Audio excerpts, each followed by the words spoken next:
It's Monday, March 23rd, and welcome to the New York Amsterdam News Podcast. I'm Cyril Josh Barker. We continue our coverage of the COVID-19 outbreak with my guest, NAACP President and CEO Derrick Johnson. He's going to be speaking with me about the civil rights aspect of the coronavirus pandemic.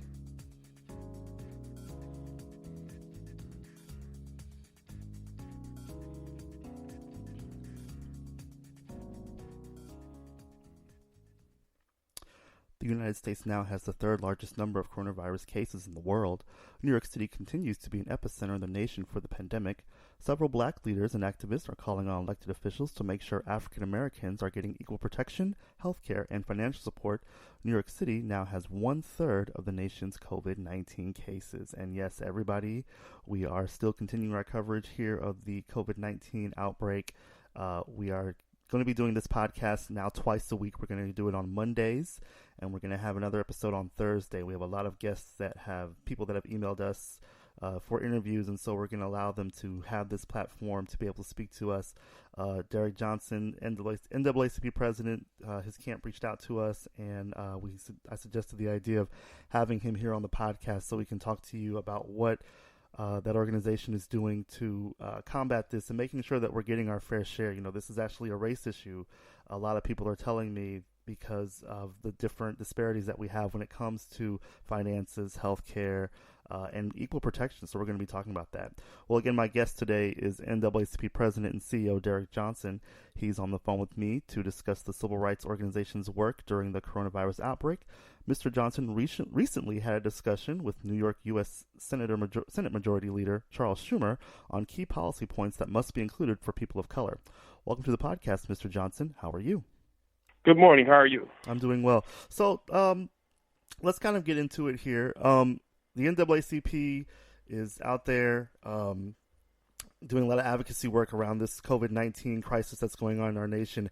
However, there's a civil rights aspect that's not really being talked about. Can you tell us a little bit about what the NAACP is doing about that?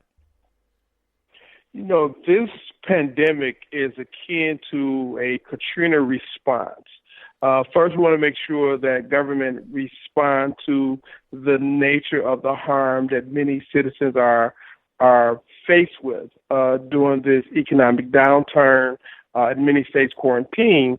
But for the NAACP, we want to ensure that there's equity in the response, that our communities are not left out, that if there are resources, that our communities are able to access those resources and not be discriminated against, so that there is disproportionate harm impacting African Americans compared to the greater society. Mm-hmm. And I know that you have actually some areas that you want to concentrate on. One of them is full unemployment benefits, the other being student loan forgiveness, grants for black churches, expanding healthcare coverage, and criminal justice reform. Let's just kind of go down all of those. I know you all released a statement recently about those proposed $1,200 checks that the Senate Republicans want to give out. Can you talk a little bit about that?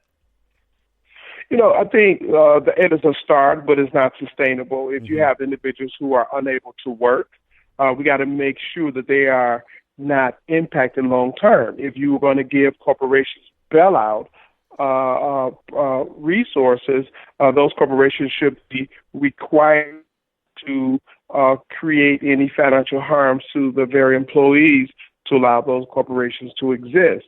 So, you know, those are basic things that should be in place. A safety net during crisis becomes even more important for African Americans who are oftentimes on the bottom rung of economic opportunity. Mm-hmm.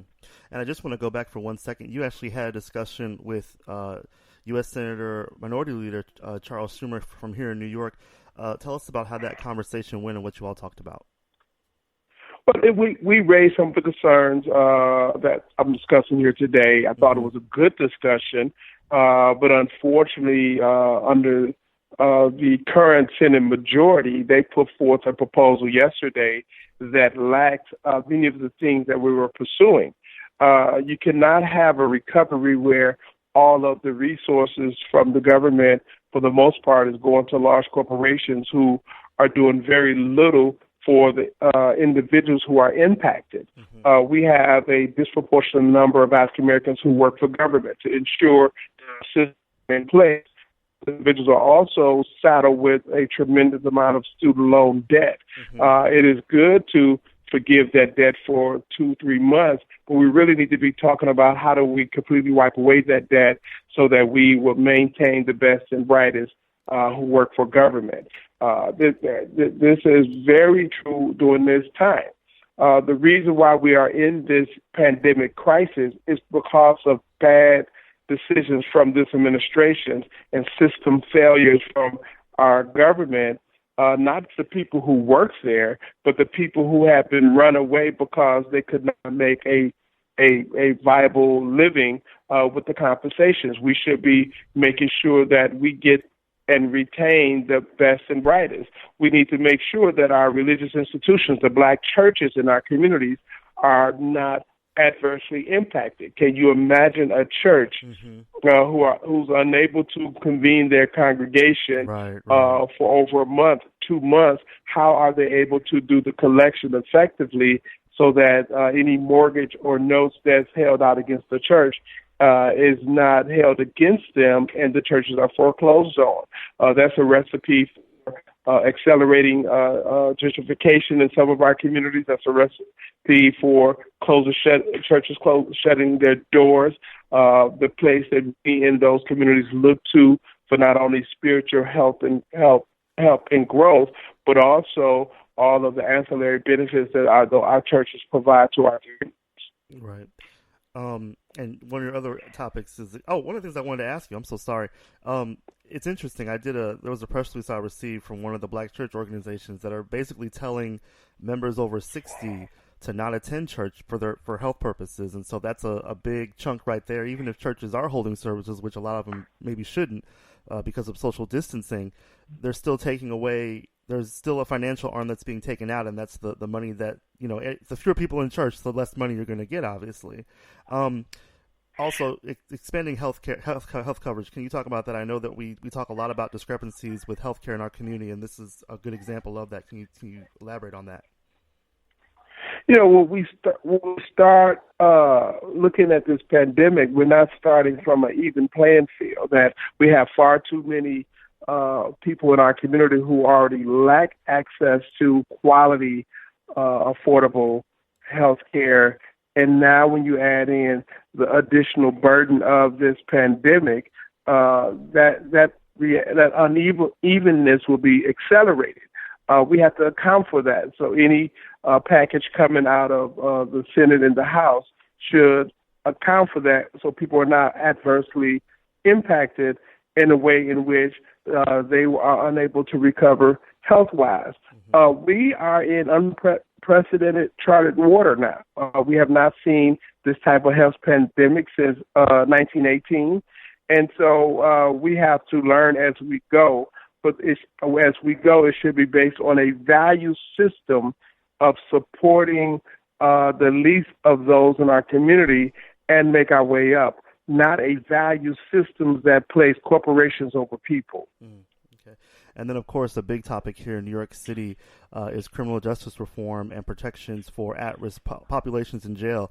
And we just reported on our website yesterday that the first person to test positive for coronavirus in a federal prison happened here in New York City at Brooklyn Metropolitan. Also, I'm sure you've heard that we've had corrections officers and even some prisoners in our local prison system, incarceration system, who have tested positive for coronavirus. And luckily, the mayor yesterday did release I think it was about 50 people who were who were elder in age, who were released for health reasons.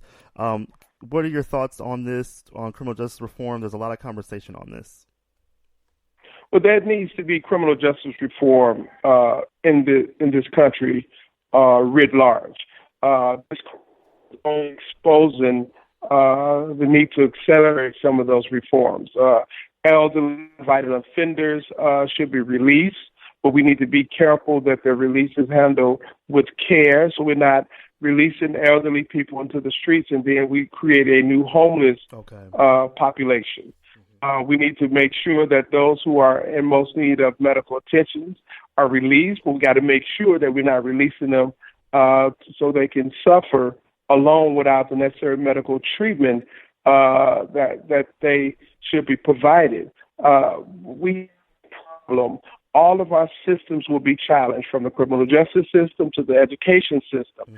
We got to make sure that young people who are not in school because of this pandemic, they're not overly policed and aggressively put into a criminal justice system because they have nowhere to go, or the idle time create situations where they are engaged in things they should not be engaged in.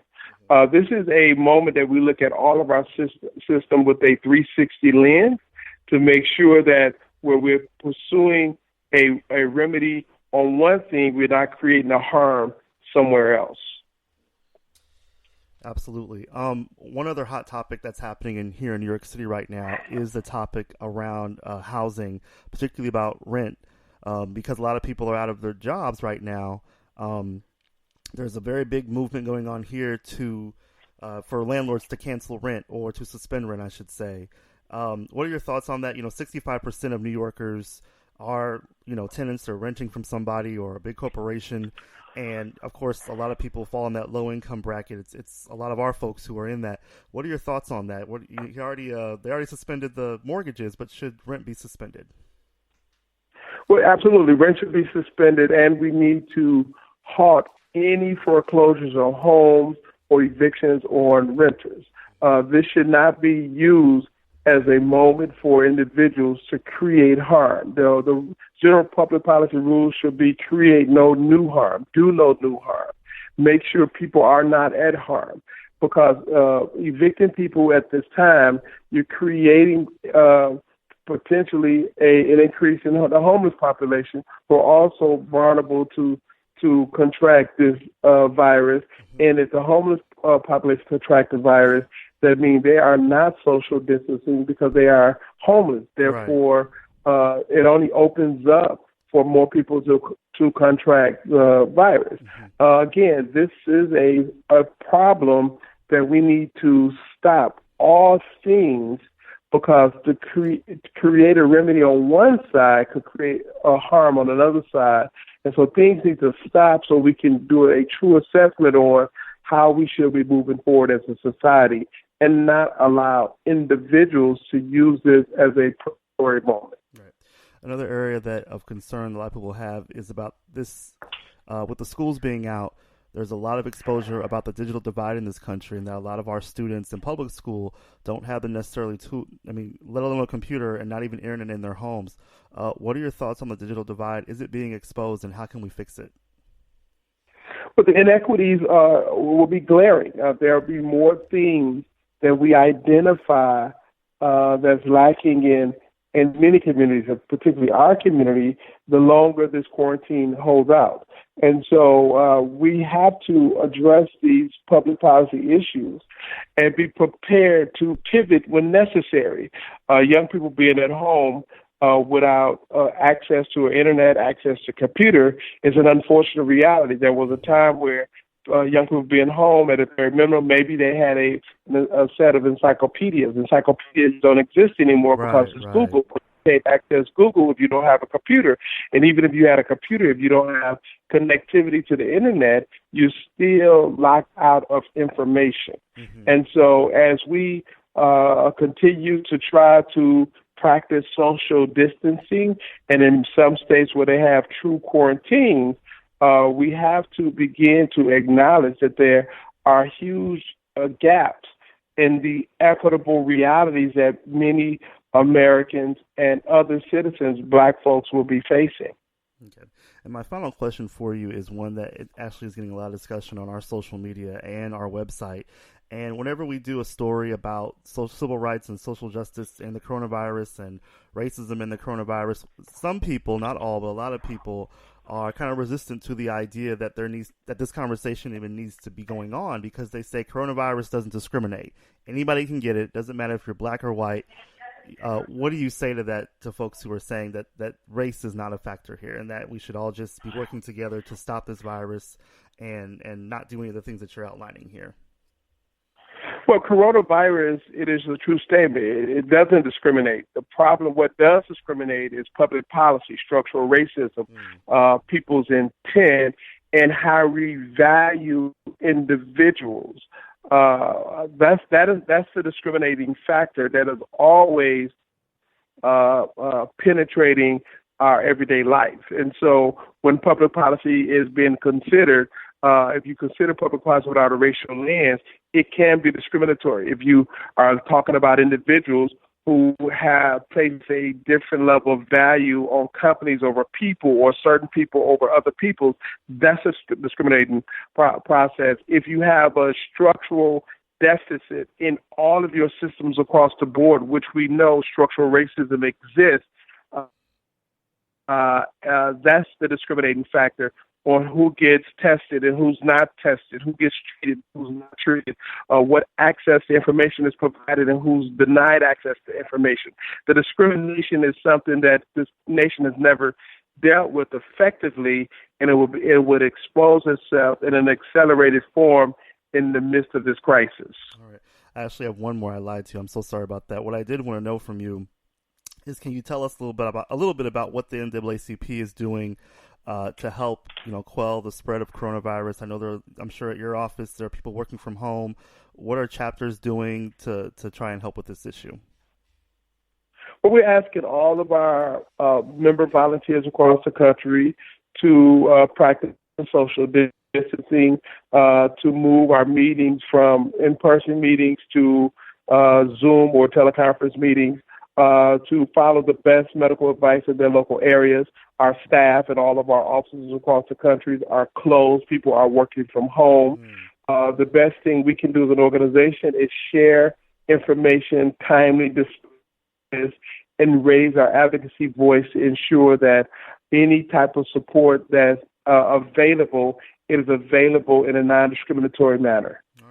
Well, listen, thank you so much, Mr. Johnson, for all the hard work you're doing, and we'll definitely be following up with you as this pandemic goes forward. Thank you. All right. That concludes this week's podcast. You can pick up the latest edition of the New York Amsterdam News on newsstands and get updates online at amsterdamnews.com. You can also keep up with us on Facebook at NY Amsterdam News and follow us on Twitter at NYAmNews. I'm Cyril Josh Barker. Thanks for listening.